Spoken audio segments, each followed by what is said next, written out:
It's a great privilege to welcome these scholars who have come from a long way away, who have done amazing work. And I say to them, bienvenido al Witte. Es un placer de presentar las estimadas profesoras del Instituto Tecnológico de Monterrey, Blanca López de Mariscal and Paloma Vargas. And I'll tell you a little bit about the history. They're going to be discussing 3 documents for the conversion and training, proselytization of the natives in the various missions here. I'll just give you a little bit of background. In 1555, there was a noted Franciscan scholar in Mexico, Fray Alonso Molina in Mexico City. He compiled and published the first dictionary in the New World containing Nahuatl, the somewhat Aztec amalgamation of that culture and others, and its various dialects, and he converted them into Spanish. These scholarly publications were key for Spaniards to communicate with the Nahuatl people and to understand the pre-conquest world, not only for Spanish military conquest, but religious and social conversion. Known as Mexican incunables is what they were called, printed by early typographic artisans. These books had a scholarly tone for the methodical conversion of the natives.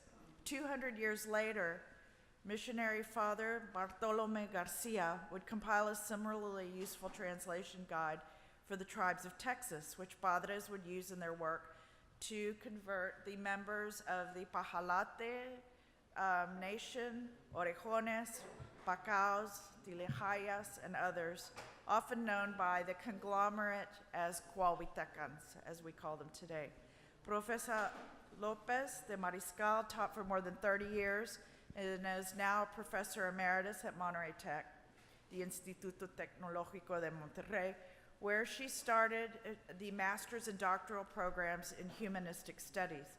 She's been a visiting scholar to the University of Antwerp, University of Caen, the University Complutense in Madrid, the universities in Burgos, Jerusalem, the University of the Pontificate, the Catholic University of Chile, and the Humboldt University, among others. Profesora Vargas earned her PhD in history from the École des Hautes Études in Paris and Hispanic literature from the University of Navarra near Pamplona, Spain. She is currently teaching at Monterrey Tech, where her studies focus on ethno-historical sources about Mexico and its indigenous and colonial past. She and Blanca together have edited Print Culture Through the Ages, essays on Latin American book history, and Libro de los Ritos by Diego Durán. She is a member of the Sistema Nacional de Investigadores de México and research collaborator with the Sorbonne's Center of Research of Prehistoric America. Their credits and accolades go on and on. Today, our translator is Antonio Grajera from Texas State University. He's an expert in linguistics who often works with many universities, including the Autonomous University of Mexico here in San Antonio.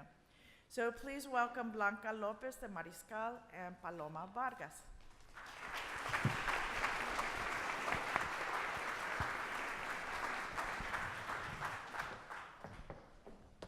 Thank you very much. It's a great honor for us to be here today and share with you the research that we have been working on the last 3 years. We are Spanish speakers. We conduct our research on Spanish, and we will do our best to present this work on English. And Antonio, that very kindly have conduct us and guide us in the translation of the presentation, will be here in case we have challenges to express the ideas we want to share with you. Okay? Thank you. Paloma's English is much better than mine, but I will also try to do my best. I think it's going to be better that we try to do it in English because otherwise it will be too long if we have to say one sentence and then to have it translate. Is this okay for you? Thank you. Okay, well, these are the topics that we are gonna cover during the presentation. The first part is the process of evangelization in the northeast of New Spain, that this morning we have a lot of information, super interesting with the speakers, so we're gonna discuss some important ideas to go to the core of the presentation, that is the documents that we have been talking about, the 3 documents that are the primary sources for the study of the Coahuilteco language, okay, and its speakers. And finally, we will gonna talk about some ethnohistorical aspects of these documents that we have from the 18th century, created in the San Antonio missions. Well, the 2 last decades of the 16th century, is when we have the exploration of these lands by the Spanish soldiers and the Spanish missionaries. They were trying to pacificate the territories known now today as Coahuila, Nuevo León, New Mexico, and the south of Texas. And in 1590, the expedition of Castaño de Sosa began from the Nuevo Almadén, a place nowadays called Monclova, and explored the territory of the Rio Bravo and the Rio Grande, the Rio Sabinas, the Rio Salado, the Conchos, the Pecos, and El Rio del Diablo. See how important the water is in the decision of making the explorations, because they focus on the rivers, because are the places where they can settle. Esto va a ser demasiado para mí. The first chronicles that talk about the people who lived here said that there were nomads and barbarians, and they called them chichimecas. That is a synonym of barbars and Gentiles, of course. Nomad groups that did not possess social structure, they say, but that isn't the first chronicles. Little by little, they start understanding these people, and they start understanding the way they socialized themselves. They said, the first chronicles, that they live in small groups, and very important, that they spoke different dialects, and that they cannot understand between each other. They also say that they were warriors, that were in constant fight, one group from another, and that's maybe also another reason because they didn't understand each other. They cannot communicate. Yeah, it's very important to have in mind that this vision, for example, the word chichimecas, no, is the vision of the center of the New Spain. Is the vision of how the Mesoamerican people were evangelized. No, is in the north of the New Spain, the cultural process are different, and the missionaries and the conquerors are involved in this process, knowing the other. No, the other, with the imaginarium of the center of the New Spain, try to understand the people from the north. Okay. Oh, I do something. Sorry. Okay. Okay, the works of the missionaries in these territories did not begin until 1670 with the Franciscan monks. This is very important because it's very late in the history of the New Spain. The missionaries arrived to the New Spain with the idea of evangelization very soon. 1531, the Franciscans, 1533, the Dominicans, and after that, the Dominicans? Agustinos, sorry. The friars from the Augustinian order. And the north of the territory was not colonized and was not evangelized in the first years of the colony. So we had to wait until the Convento de Nuestra Señora de Guadalupe in Zacatecas was founded, and from there, and another convento, La Santa Cruz de Querétaro, the missionaries start their trips and the possibilities of establishment, because they were several. It was difficult for them. It was difficult because the land is so dry and difficult, and the people were very guerreros? Unfriendly. Unfriendly. Thank you. So we have a lot of information about these entries in the Crónica Apostólica y Seráfica de todos los colegios de propaganda FIDE de la Nueva España, written from one of these Franciscans, the Fray Isidro Félix de Espinosa. He narrates the hardship that these first evangelizers had to endure. And he talks a lot about the climate, the weather, of course,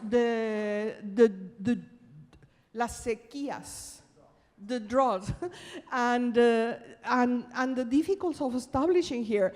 We think that maybe they were a lot. No, some missions stayed with 2 or 3 priests and 1 or 2 soldiers, and they were left alone with no bastiment. Bastiment is a word in English? Bastimentos? Provisions. With no provision, or very little amount of provisions that were finished soon, and they will have to get some friendly Indians to work with in order to survive. But sometimes that didn't happen, and they have to abandon the mission, and then later found it again. So it's not a surprise, bueno, si no lo puedo regresar, that they were lacking essential need for their survival. La que sigue. Me lo lees tú. Okay. The years 17 and 18, the harvest of corn and beans were very limited, for it did not rain during the season. And since it was from them that we received relief, not having enough for themselves, it was necessary for us to suffer the scarcity and the temporary disturbance of this colony. Many a days we woke up to nothing to resort to, and since necessity is the mother of invention, a missionary suggested that the flesh of ravens, which are small like rooks, would not be bad, and as they are plentiful in the morning on the trees, and with a shotgun, there was meat every day for certain. I think it's tragic. But I thought it was a good, una cita.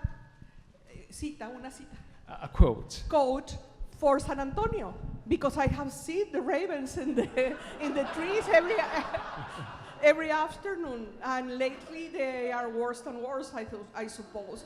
So imagine what it is to it keeps on talking about the race, and it says that they don't smell well, that the flesh is very dark, but anyhow they have something to eat. Until they will start teaching the natives to farm, and then they start having something to recollect. But this is also a big problem, because the Apaches will come and destroy everything, and se roban. They would steal. They steal their cattle and what they have. So another one. So the first attempts of evangelization failed, and great effort were needed to cement the establishment of the missions. The permanent occupation of the Spanish province of Texas began with the expedition by Capitan Domingo Ramon in 1715 with the purpose of establishing a chain of missions. The chain of missions in the Rio Bravo, Rio Grande, that we have been hearing about, and the Rio San Antonio, that we have several conferences here about them. 3 of them run by the priest of the monastery of the Santa Cruz de Querétaro, Fray Isidro Félix de Espinosa, who was the president of the mission, not of the mission, but of the empresa. This is the word they use in old Spanish, the enterprise. I think it's very interesting, the word. And 3 others run by the missionary of Monastery of Guadalupe, Zacatecas, presided by Fray Antonio Margil de Jesús. ¿Me das la que sigue? Tú me das la que sigue. So Father Antonio Margil de Jesús, despite it in the book, the exemplary life of Venerable Father Friar Antonio Margil de Jesús, and you can see the way they represented. He looks like a very poor missionary because they really had a lot of problems to survive. ¿Me das la que sigue? ¿Sigue la que sigue? Another one. In the summer of 1760 and 1717, before the big famine caused by drought, 2 other missionaries were found. Missions were founded: San Antonio del Valero Mission and Nuestra Señora de la Purísima Concepción de Acuña. And then I think we have the maps. Okay. Dame la que sigue, la que está en inglés. Okay. También léela tú. In the year 21, together 8 companies marched to Texas. In the Tricentennial River, every religious of the 2 schools joined them. And on the 28th of July, they encountered the Texans, and lots of Indian men and women came out to welcome the Spanish. The 5th day of August, a ceremony was held to celebrate the restoration of the first mission of our Father Saint Francis with a very solemn sang mass and again salute from all the companies. On the 8th, the mission of the Immaculate Conception was reestablished. During the Mass, sent by Venerable Father, Fray Antonio Margil, and preached by the Father President of the School of Santa Cruz, which lots of Indians attended. And in that day, the Marquis and Captain General gifted the governor of the Texans an embroidered blue garb of wool and a cloth windbreaker, and all that befitted the garb, and sat him at the table. On the 13th, the mission of St. Joseph's was founded. So when they finally could settle in the year of 1731, they had time to prepare the text that we are talking about. They have time to decide, for example, which would be the lingua franca and which language would most of the groups understand. Here we have some maps from those times.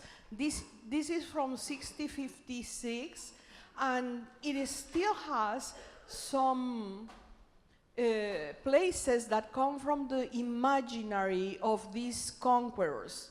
For example, we have the representation of the Cibola and Quivira, those cities that the first Spaniards have talked about of greatness and a lot of money, Wealth. But it also has the name of 2 of the tribes that were acogidas, that came to the missions, and those are the Toboses and the Pasaguates. They are already in this map.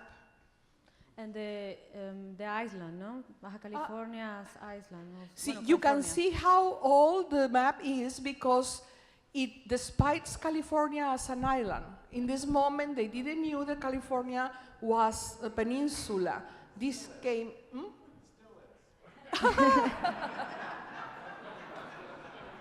Thank you.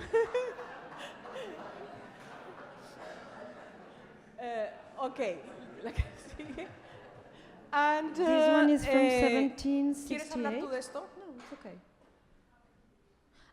This map is Juan Antonio de Alzate, 1768.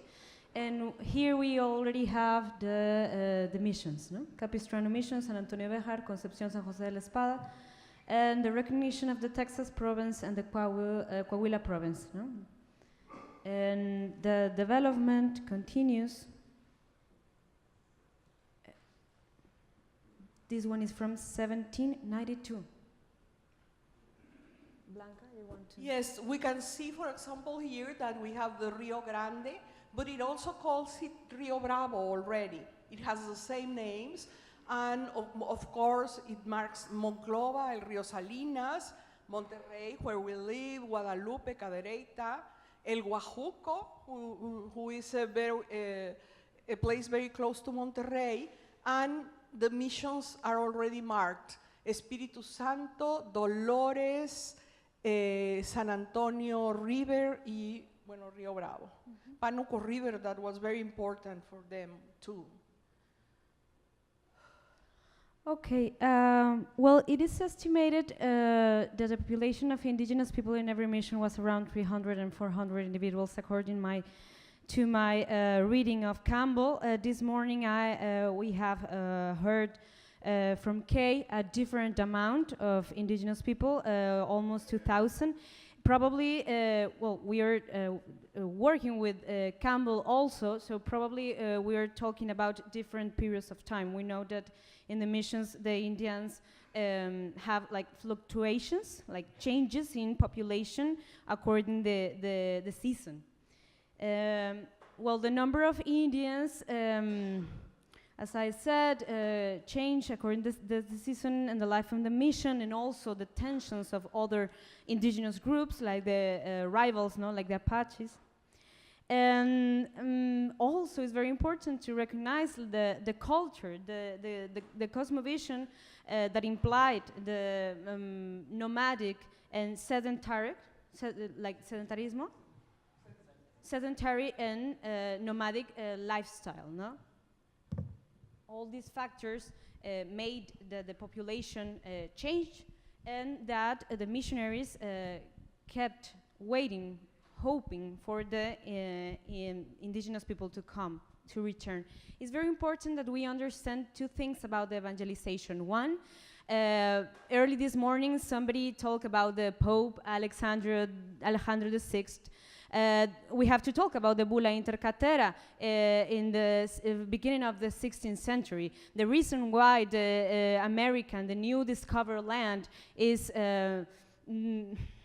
assignated, I don't know how to say it, to the Spaniards is because of the evangelization of the new people, of the inhabitants of this new territory of the Indies, no? In one way, and in the other one, the conception of this idea that Robert Ricard developed in the 19th century that is very important, the spiritual conquest, no? We have a military conquest, but a spiritual conquest that is, yes, souls for the Catholic Church, but also the process of occidentalization.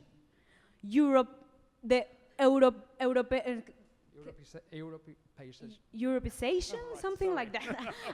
What I'm trying to say is like the Western culture, no? The expansion of the Western culture, the Judeo-Christian culture. And we also like to talk about technological conquest. Yeah. So military and religious, technological conquest, and of course, a linguistic conquest. Because we still talk in Mexico with the language that the conquest brought. Mm-hmm. And here we enter on our matter, that is the Texan Coahuilteco group of documents. Also this morning we talk about Nebrija, 1492, the first grammar, el primer arte de la lengua, la primera gramática, the first grammar of the Romance languages was from this for the Spanish language, and in 1492, and in the 1530, we already have these grammars for the indigenous languages, like the Nahuatl, for example, and soon Maya. after the Zapoteco. No? Here, obviously, we don't have a grammar. Now, Bartolomé García talks about a grammar in his introduction of the Manual de los Sacramentos that we were talking about just now. But what we have is bilingual documents to administer, no, To administer sacraments, Yes, that's right. Yeah. to administer sacraments, and to make confessions, to guide confessions.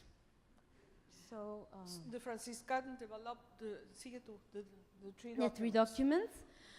We have one print and two manuscripts. Important what already Blanca said, but lingua franca, the idea of lingua franca is that as the Nahuatl was used in the center of Mexico as lingua franca, as a language that not all the indigenous groups had as first language, as lengua materna, but they can relate it to it. They can learn it very quickly, okay? So the Because it was the language of the empire. It was the language of the Aztecs. So it happens more or less the same that is happening today in the world with the English. That is the dominant language, and we could use it as a lingua franca because in every country people speak English. You are lucky.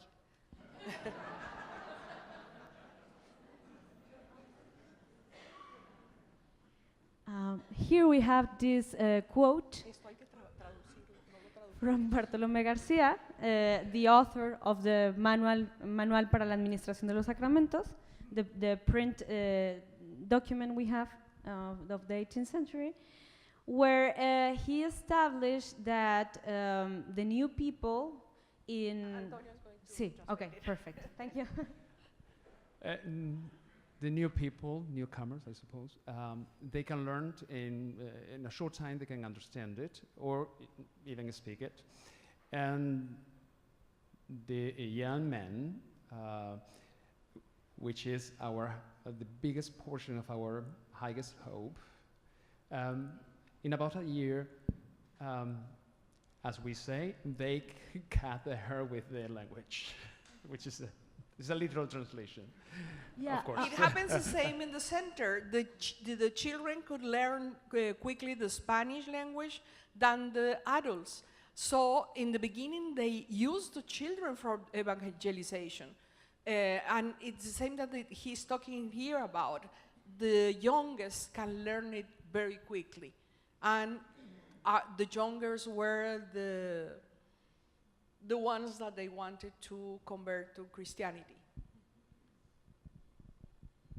Okay, the documental group or the group of texts we are studying and we are working on with this perspective of philological rigor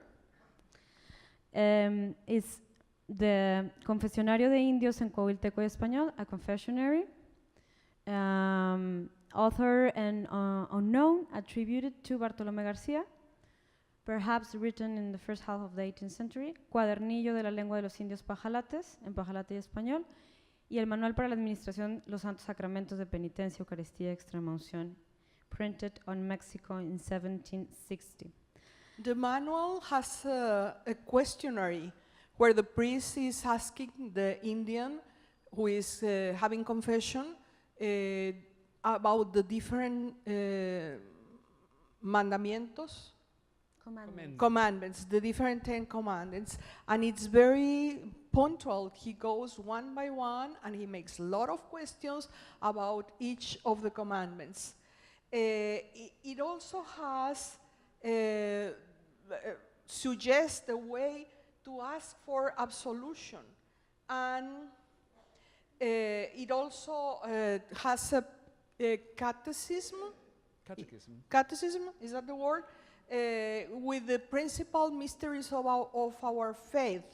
I always wonder what would they told them, and well, they told in every language they told the same. I went to the Nahuatl Doctrina Cristiana de Bernardino de Sahagún, and why they told them, if you are Catholic and know the creed, the credo, The creed. the yes. creed is exactly what the creed that we say in church they were talking about. So after the Doctrina Cristiana, they also have one thing that is called arte del bien morir, the art of good dying, something that we don't think anymore, that we have to die. But how do you have to prepare yourself for dead? Imagine how difficult this was for the missionaries when they have cultures that were used to think that our future lives depends on our way of dying. If you die as a warrior, you would go to one heaven, and if you die in delivery, child delivery, you go to another heaven. That was the ancient Mexican idea. And the new idea, the idea that they brought was, it doesn't depend on your way of dying, it depends on your way of living. And they will have to change completely the cosmovision of the indigenous people. And what is very interesting of this manual is that it doesn't have all the sacraments. It doesn't have, for example, the baptism, which was very important for the missionaries, because in their documents they asientan, ¿no? Ay, qué difícil palabra. My problem with English is that in Spanish I speak very complicated, and I want to speak the same. Of course I cannot. They assert. They assert, that's the word I was looking for. They assert how many people they have baptized each year. But the baptism is not in the manual. The confirmation is not in the manual, and the orden sacerdotal, the becoming a priest. Priesthood. Priesthood. Priesthood is not in the manual. Of course, the confirmation has to be imparted by the bishop, and the bishops very rarely came to these places. And the Indians were not made priests.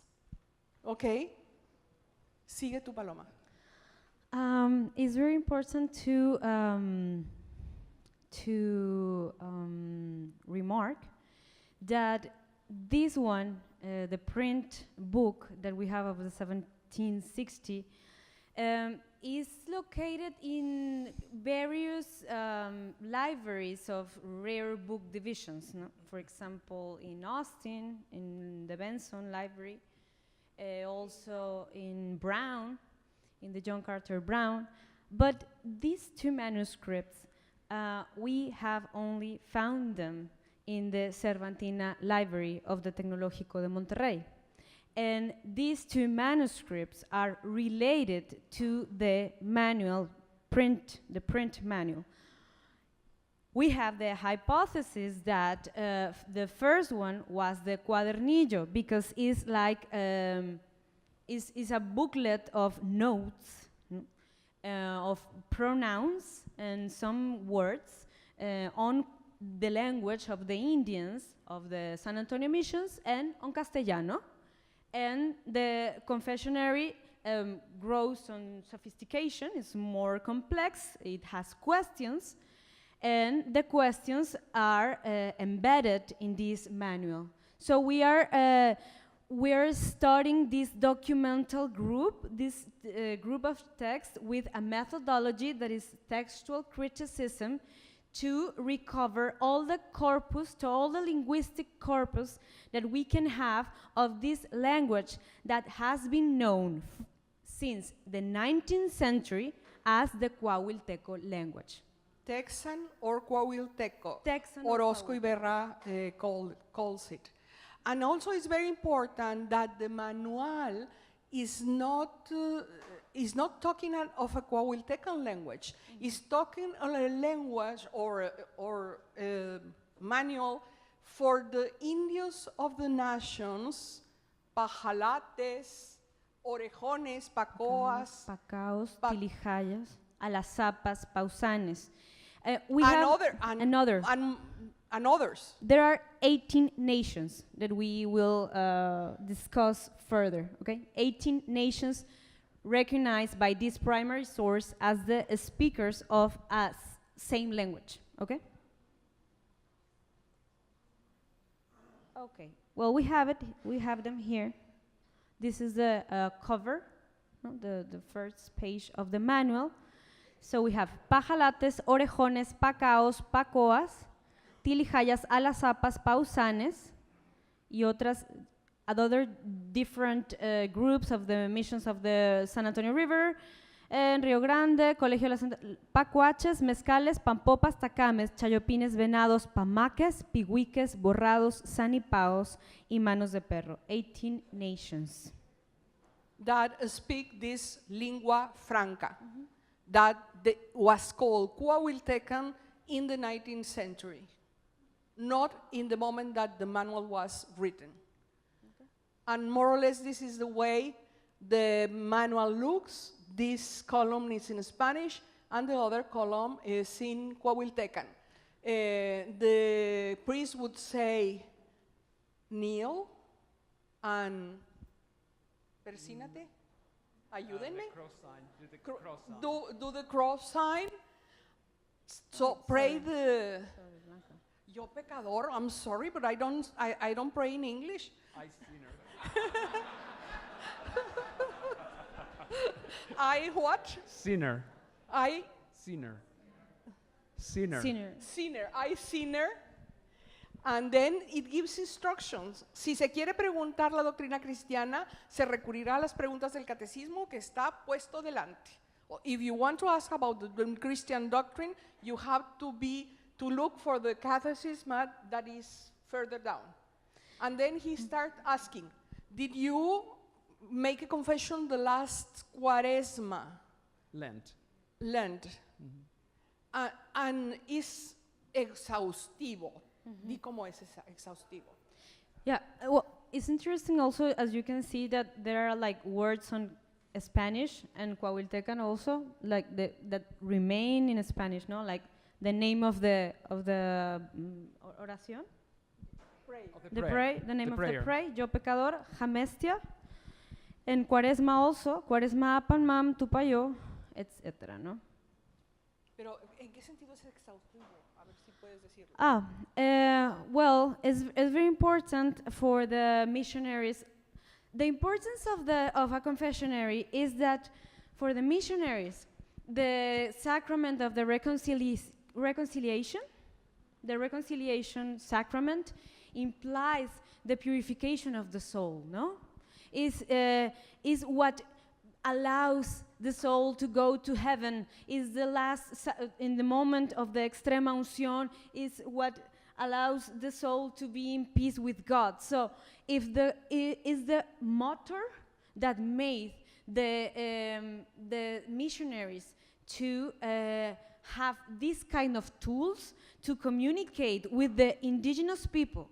Because the friars, I'm especially San Diego Duran from the center of Mexico, and I can see on his work that he's haunted by the idea that if he makes a bad confession, a soul will go to hell. So he is very important. Yeah, this idea is also here. Yeah. You say all your sins. Did you hide? Did you hide some sin? And the questions go for each sin, no? We have like we say in Spanish batería, no? Battery of questions, yes. Like a group of questions for each sacrament, and it's very important that these questions that we don't have the answers, that the answers remain silent there, go 5 minutes. 5 minutes. Whoa. Okay, these questions give us the idea that the missionary is very preoccupied very active in the sacrament to ask more questions and take out all the possible information about the idolatry or adultery or lying, no? All the information. Okay, so this is a cuadernillo. This is the way the cuadernillo looks right now. He was discovered as part of the hardcover of another book. With these folios, they make the hardcover of another book. And there is where it was hidden. It was discovered in 65, no? 65? 1965. By Eugenio del Hoyo. And the other one, this is the confesionario. You know, you have the questions or the words in Pajalate and in Spanish. And we translated it? Yeah. To English? I don't think so. That, we, you, those, ahí dice vosotros, aquellos, yo obedezco, I obey, tú, you, aquel. We have studied other confessionarios and other manuals, and they normally said that if you read letter by letter, you are doing the right pronunciation. So they will be taken to the faraway places in order that someone would read in their language what they wanted to predicate. You know, so as because this is una lengua extinta, an extinct language, we can have the certainty that if we pronounce it as in Spanish, of course, letter by sound by sound, it will be very close to what they used, the way they used to talk. Imagine the problems we have when some American linguists like Swanton or Troike have made the translation, but then the translation is not with the Spanish phonetics, but with the English phonetics. Mm-hmm. But when we find it out, we decided that we are going to work only with the Spanish imprint. Here we have the confesionario with super interesting questions as when the tecolote sings, you believe something. No, this is from the first commandment about the idolatry. Is asking for tecolote is owl. It's the owl. Owl. The tecolote is a Nahuatl loan, a Nahuatl word for the owl. So this is our main. Ya tenemos un poco tiempo. Vete a la de los cuadritos azules. Esta. Okay. I just want to say something about this, that the confessionary, we only have an edition of 2 pages from this text, this important text, because the editor made the decision of just edit some part. So we have an absence of a complete critical edition of philological rigor to recover the textual corpus, what I already said, but this is the methodology that we have follow. We are just in this phase. This is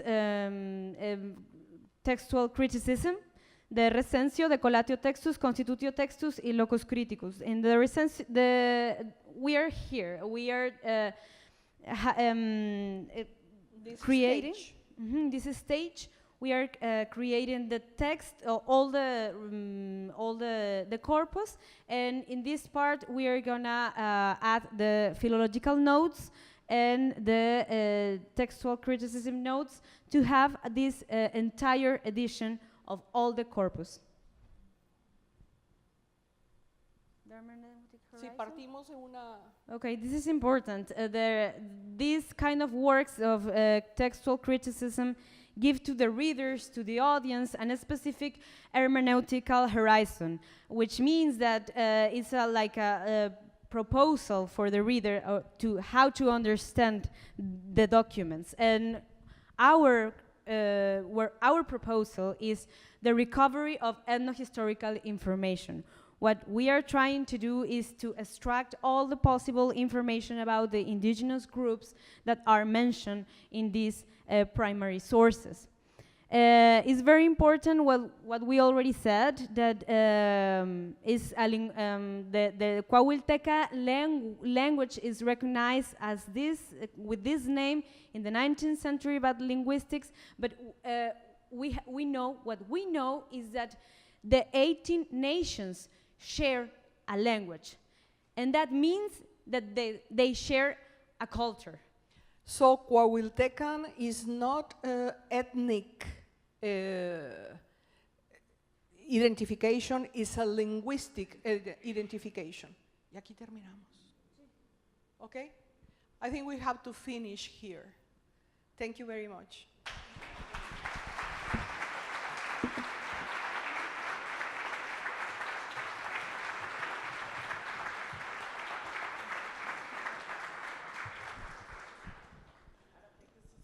We're accepting questions from the audience. Yes.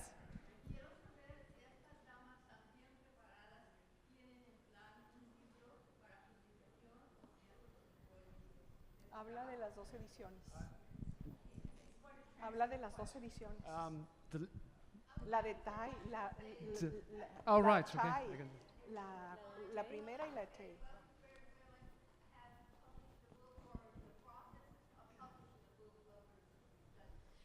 Yeah. We are looking for money. But don't worry, we will find it. I assure you that we will find it. But hear what Paloma has to say, because we are planning to make 2 books. One in soporte de papel. Just paper. Print book, print- and then One print book, and it online is going perhaps. to be the first one, and the second. Yeah, we want to, we have the dimension of the digital humanities approach, so we have the plan of, or the project of have a TEI markup, the text encoding initiative, super hard that word, markup, to have the project online, no? And it's available. going to be a text that you can, puedes navegar.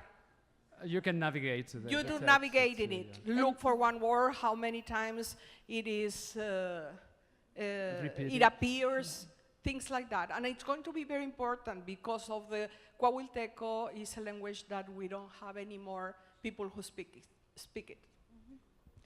Yes. I have a question. So thank you for your work. In the American Institute of Texas, we have a linguistic program, and our director is Miguel Acosta. He's studying right now in Arizona with Dr. Witte, who is considered the guru of the language. And so we're studying with him, and we've been working with Rudolph now for about 4 or 5 years. Okay. And it's very, the advances that we've done on the language, based off of these documents that you have, it's really, really significant. And so I'd like to continue the conversation with y'all at some point to show you the advancements that Rudy, Dr. Troike, and Dr. Miguel Acosta have done with the structures of, and we are teaching the language. And so we do have children that are based off of the instruction of Dr. Troike and Miguel Acosta's work. We are having, here beside it, we have, language classes on the exact language that you're talking about, and using the instruments that you're referring to. We would love to meet with you and with them also. Yeah, so with that said, so if we can be a resource, we can help out. Congratulations on the project. Well needed. The other thing too is very interesting on the native perspective. The instruments are very powerful when you're reading them because it tells you the mindset that people came with. Exactly. And Troike and the other linguistics have worked with the language. we are interested in the ethno-historical information that will give us a lot of information about the way they live, the cosmovision, the why do they get to the missionaries, all of these things. So we are not, our focus is not in the language, even when the language is very important for us, but it is in the ethnohistoric. Because the questions that are being asked, I often, because I've mined these documents myself for several years as well, it's amazing to me, and I put myself as that native being taught, asked this question, and I have to say, my God, where are you from? Right? Asking me these questions, because I don't know if everybody understands, but the questions are very, very hard to read, just to even read today, right? But it tells you where they came, what mindset they were coming with when they were teaching that, right? So that, and it's also in English. In 1967, the Manual was translated in English. So I don't know if that's maybe if you need to see that translation in relationship to how close it is to the actual Manual in Spanish. Mhm. So I just want to share that. Thank you very much. It was even hard for us to read it. Yeah, not because of the language, because of the content, the spiritual content of the text. I said to Paloma the first time I read it, es tan duro, tan fuerte. Todas estas preguntas que le hacían a los indígenas, pobres indígenas, para confesarlos, ¿no? All the questions that they asked the indigenous people from confession, it was hard to read. Strong, it really te conmueve. It's very moving. Thank you. How many, do you have a count on how many Owateka words there were? And was the language, does it evoke an image in the person's mind? Or was it a straight word language like Nahuatl? The Aztecs would use morning star, not morning star, watery star for dew. They would see dew on the ground and they call it a water star. Their word for dew was water star, which is more of an image in your mind than a straight language. Was the Coatecan language the same way? Thank you for the question. Well, first of all, it's a Ocano Coahuilteca. The Coahuilteco pertenece, belongs to the Ocano Coahuilteca family, that also is the family of many of the languages of the northwest or northwest of the Mexican territory. I mean, to the other coast, no?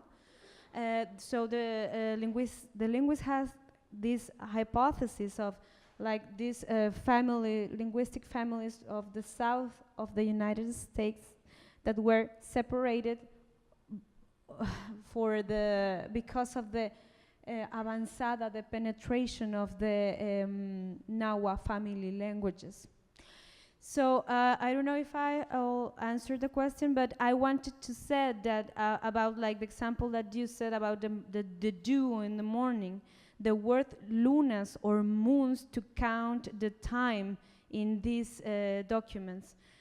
We have made a comparison of confessionals from different places of the New Spain, and we find the same phrase of how many moons have been passed since the last time you have a confession. And we have the same expression in the Coahuilteco corpus and on the Nebome Pima language of Sinaloa, of Sonora, sorry. So they're using the natural elements that are Yeah, I think so. Yeah, I think so. And But about the it's number very of important to words, say that it's not an agglutinant language like the Nahuatl. It's not an aislante. like Iceland, lengua aislante like the Mayan. This is another kind of language, another structure. Gracias.